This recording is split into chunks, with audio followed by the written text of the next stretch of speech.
morning student. Today we are going to start first chapter of 11th class political science, Constitution, why and how. तो constitution क्या होता है और ये constitution बना कैसे, इसको हम इस चैप्टर में डिस्कस करेंगे. We see elections going on, making of government, working of president, prime minister, Lok Sabha, Rajya Sabha, the state government, etc. But have you ever thought on what basis they are elected, they work, they take decisions, in short how this country runs up. कुल मिलाकर अगर हम यूं कहें कि ये देश चलता कैसे है, इसको चलाया कैसे जा सकता है. हम एक छोटी सी संस्था, जैसे हम स्कूल की बात करते हैं, स्कूल जैसी संस्था जो एक बहुत छोटी संस्था है देश के मुकाबले, वो भी बिना रूल्स और रेगुलेशंस के नहीं चलाई जा सकती. स्कूल्स के रूल्स और रेगुलेशंस होते हैं, पंक्चुअलिटी होती है, टाइमिंग होता है, और उस रूल्स रेगुलेशन से स्कूल चलाई जा सकती है. तो इतना बड़ा देश बिना रूल्स और रेगुलेशंस के चलाया जाना मुश्किल है. इसीलिए कॉन्स्टिट्यूशन बनाया जाता है और कॉन्स्टिट्यूशन के हिसाब से किसी देश को चलाया जाता है. The only answer of all these questions, constitution, a body of fundamental principle or rules according to which a country is governed. So we are going to discuss why do we need a constitution. वैसे तो आपने constitution के बारे में 8th class में, 9th class के अंदर, अलग अलग क्लासेस के अंदर जो आपकी प्रीवियस क्लासेस है उसके अंदर आपने पढ़ा है, पर यहां पर हम डिटेल से स्टडी करेंगे. तो कॉन्स्टिट्यूशन के बारे में जानकर हमें मालूम चला, कुछ तो हमें अंदाजा हो गया कि कॉन्स्टिट्यूशन हमें क्यों चाहिए. फिर भी देखते हैं कि कॉन्स्टिट्यूशन क्या फंक्शंस करता है.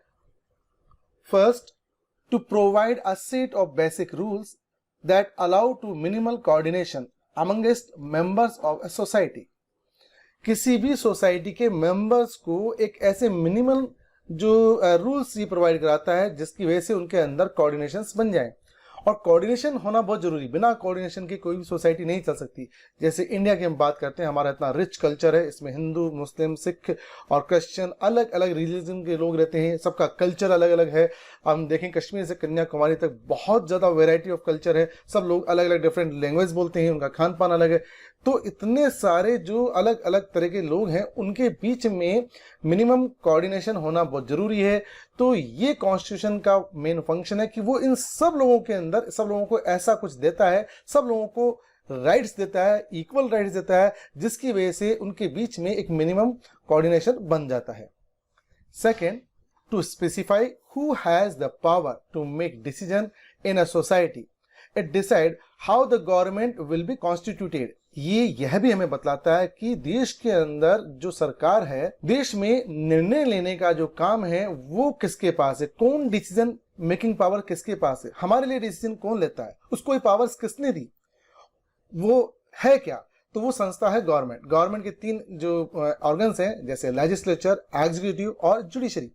लेजिस्लेचर का मेन फंक्शन होता है वो इनेक्ट करती है लॉ को, एग्जीक्यूटिव उसको एग्जीक्यूट करती है, और जुडिशरी जो है वो हमारे बीच में जितने डिस्प्यूट होते हैं उसको सेटल करती है. इन सारे ऑर्गेनाइजेशन को कॉन्स्टिट्यूट कैसे किया जाता है. It decide how the government will be constituted. सरकार कैसे बनती है, कोई प्राइम मिनिस्टर कैसे बनेगा, भारत में प्राइम मिनिस्टर होगा कि प्रेसिडेंट होगा. जैसे अमेरिका में प्राइम मिनिस्टर नहीं होता है, केवल प्रेसिडेंट ही होता है. तो किसी देश के अंदर ये पावर्स किसके पास होंगी, कौन डिसीजन लेगा, और उस डिसीजन मेकिंग वाली बॉडी जो है उसको कॉन्स्टिट्यूट कैसे किया जाएगा, ये सब कॉन्स्टिट्यूशन के अंदर लिखा होता है. इसलिए हमें कॉन्स्टिट्यूशन चाहिए.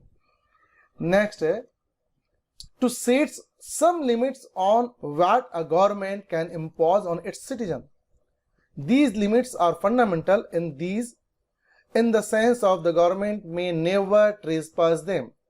सरकार की जो फंक्शंस है, सरकार की जो पावर्स है, सरकार अनलिमिटेड पावर के द्वारा हमारे जो राइट्स है उनको वायलेट नहीं करते, हमारे राइट्स को नहीं ले ले वापस. इसके लिए सरकार के पास, सरकार को या गवर्नमेंट को लिमिट करने का काम भी कॉन्स्टिट्यूशन करता है. ये लिमिट सेट करता है गवर्नमेंट के ऊपर कि गवर्नमेंट को ये फंक्शंस करने हैं और गवर्नमेंट ये फंक्शंस नहीं कर सकती. जैसे हमारे फंडामेंटल राइट्स हैं, हम इसी चैप्टर में डिस्कस करेंगे. सीबीएसई ने इसमें चेंजेस किया है, जो फंडामेंटल राइट वाला चैप्टर है वो इसी चैप्टर में इंक्लूड कर दिया गया है.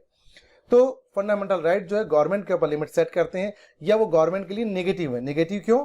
गवर्नमेंट को ये बताया गया है फंडामेंटल राइट्स के द्वारा कि गवर्नमेंट ये काम नहीं कर सकती, इनको वायलेट नहीं कर सकती है. तो ये लिमिट कॉन्स्टिट्यूशन गवर्नमेंट के ऊपर सेट करता है. और गवर्नमेंट ये जो फंडामेंटल जो वैल्यूज हैं, जो सेंस है, इसको गवर्नमेंट कभी भी ट्रेस पास नहीं कर सकती, इसका उल्लंघन नहीं कर सकती। ये भी कॉन्स्टिट्यूशन फिक्स करता है, तय करता है।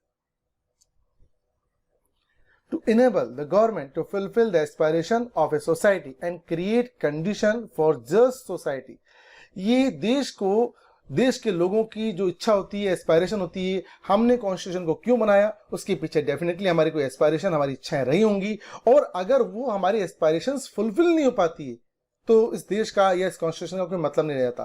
तो ये गवर्नमेंट को इनेबल करता है ताकि ये लोगों की एस्पायरेशन, जिसकी वजह से देश लोगों ने इस कॉन्स्टिट्यूशन को बनाया है, उस एस्पायरेशन को फुलफिल कर सके। ये पावर गवर्नमेंट के पास होनी चाहिए, तो गवर्नमेंट उसके लिए लॉ बना सकती है, गवर्नमेंट उसकी टेक केयर कर सकती है ताकि लोगों की एस्पायरेशन को पूरा किया जा सके। And create condition for just society, और साथ के साथ ये एक ऐसी व्यवस्था भी करता है कि पूरे देश में एक जस्ट सोसाइटी, एक न्यायपूर्ण समाज की स्थापना की जा सके, जहां सभी लोगों का दर्जा बराबर हो और सबको जो डिजर्व करते हैं वो उनको मिले। किसी को किसी भी आधार पर, न जेंडर के बेसिस पे, न रिलीजन के बेसिस पे, ना ही अदर किसी बेसिस के ऊपर उनके साथ कोई डिस्क्रिमिनेशन किया जाए। सोसाइटी जस्ट होनी चाहिए, ये भी कॉन्स्टिट्यूशन डिसाइड करता है। नेक्स्ट इंपॉर्टेंट फंक्शन जो है कॉन्स्टिट्यूशन का, to express the fundamental identity of people. Constitution जो है किसी देश के लोगों की फंडामेंटल आइडेंटिटी को भी एक्सप्रेस करता है कि उस देश के लोग कैसे हैं और क्या उस देश के लोगों का रवैया है। जैसे भारत के जो अंदर लोग हैं वो अलग अलग प्रकार के रिलीजन से हैं, अलग अलग सोसाइटी है, उनका कल्चर भी अलग है और उनकी एक फंडामेंटल आइडेंटिटी है, और यहाँ पर सभी प्रकार के लोगों को समान स्थान दिया जाता है, इक्वल जो है राइट्स दिए गए हैं।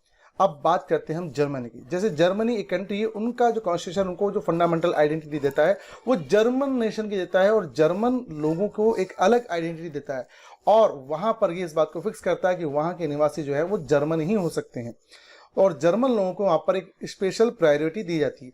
पर भारत का कॉन्स्टिट्यूशन ऐसी कोई प्रायोरिटी नहीं देता है। हमारे यहाँ पर सब लोगों को इक्वल स्टेटस दिया गया है।